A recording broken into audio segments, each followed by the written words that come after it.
Sans surprise, Norbert Tsungui est réélu au poste de président de la Fédération camerounaise des sports pour déficients visuels pour les 2 prochaines années. Le président sortant de la FECASDEF, seul candidat retenu par la commission électorale indépendante, place ce nouveau mandat sous le signe de la continuité. En 2020, en début de cette Paralympiade, je leur avais déjà soumis un plan stratégique sur lequel on s'adosse pour implémenter notre politique sportive.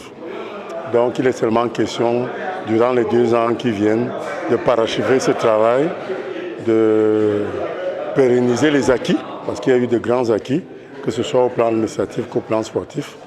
Donc on va s'atteler tout simplement à renforcer tous ces aspects-là. Je pense que c'est un travail de longue haleine. Les élections ne se préparent pas en 1 an ou en 6 mois.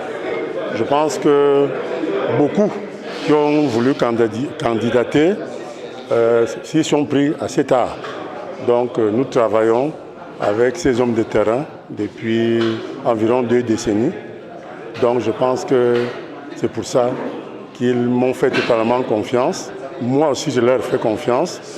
Et je pense que je dois seulement redoubler d'efforts avec mon équipe pour qu'à la fin de notre mandat, nous présentions un bilan positif.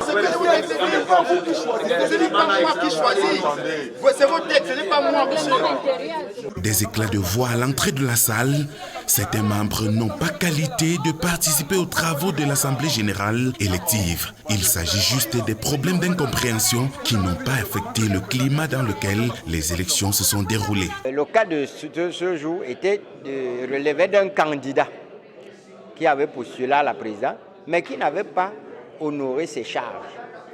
C'est-à-dire qu'il n'a pas fourni, sa liste n'était pas complète, y compris lui-même tête de liste et ses colistiers.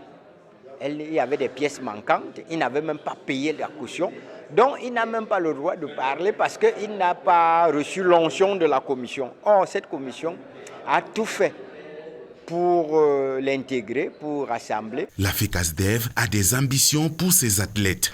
Premièrement, leur permettre d'avoir de mieux en mieux des cadres de travail appropriés, mettre à leur disposition les différents matériels, multiplier les compétitions au plan local et faire un plaidoyer auprès de notre tutelle, auprès du Comité national paralympique camerounais, pour qu'ils aient aussi beaucoup plus de compétitions.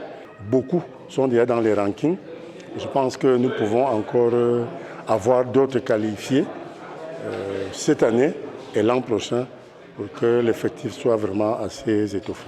L'Assemblée générale élective de la FECASDEF s'est tenue en présence du représentant du ministre des Sports et de l'Éducation physique. L'objectif de la nouvelle équipe dirigeante de l'instance reste la participation massive et victorieuse des athlètes aux Jeux paralympiques de Paris en 2024.